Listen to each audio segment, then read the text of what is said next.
We're back with more of Today on this Wednesday, and while many of you may think Apolo Ohno was fast on his feet in Dancing with the Stars, it was nothing compared to Vancouver this past February. That's when he and the U.S. men's short track speed skating team won the bronze medal in the relay event. For Apolo, it was his 8th Olympic career medal, making him the most decorated U.S. Winter Olympian of all time. So, what gave him the drive to get there? Apolo shares every minute of it in his new book, Zero Regrets, Be Greater Than Yesterday. Great title, Really Apolo. great to see you again. It's a wonderful title. And the very first sentence is, I know almost nothing about my mother.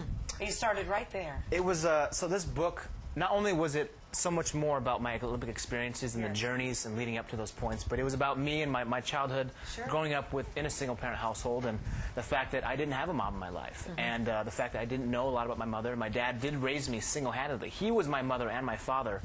And it was the first time I've actually been open about speaking about that part of my personal life. Yeah. And I felt that this book was going to be from my heart, and I wanted the reader to understand that I was pouring everything out, my soul, everything that I believed in, my philosophy towards life, towards business, towards training. Do you still know almost nothing about your mom?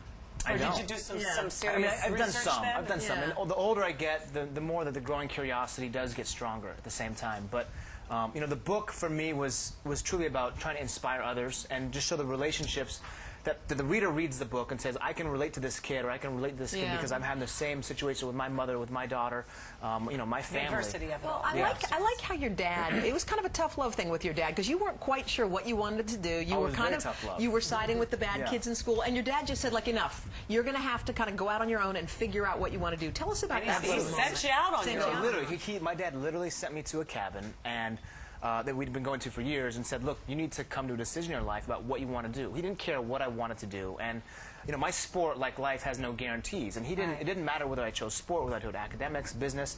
He just wanted whatever I did to really give myself and do it with passion, you know. And he's always said, and I've always said, that really life is too short to just kind of go through the motions. And I really truly believe that. That's what the book is about. It's about telling people, look, if you're going to do something, do it with passion and don't hold back. So what happened? You went to the cabin and you just had an epiphany?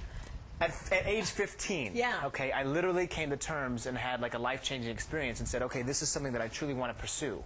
And that was the mechanism in my brain that said, okay, now we're going to make this change in my life towards something that's positive, and we're going to make a difference. And if I do this, I'm going to do it 100%.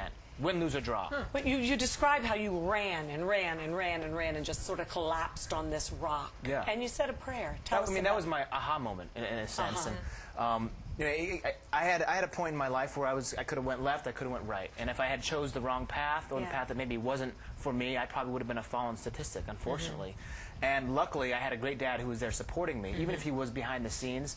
But it was up to me, and I think we all have those moments where we have to come to terms with ourselves, and we have to answer to ourselves. And that was one of the first times in my life where I said, okay, this is it, Apolo. Like, you need to make a decision, grow up, and be a man about this. And I was forced to mature very early. I think what we love about you, obviously, your Olympic greatness, but what I love is so many people know you from one thing, and it's not the Olympics at all. It's all Dancing with the Stars. They're not even aware. You have to wear them around your neck so people know that you won all these. They think you're a dancer. They think, yeah. So I always tell the story about the woman, the woman from Florida, who lives in Florida, the New Yorker. And I met this lady in the airport. Actually, I was flying out of Orlando.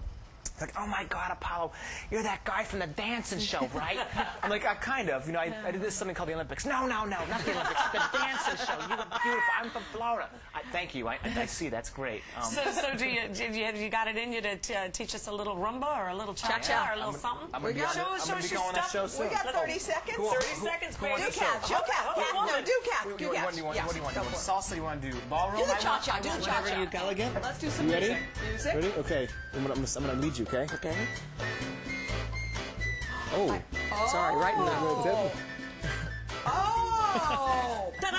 Yes! Apolo Ohno, everybody! Great job. Awesome. Good luck with your book, Apolo. Thank you. All the best, sweetie. All right, coming up next, Who Knew goes right to the grave. That's where you're going. Help her? After you are such a sweetie.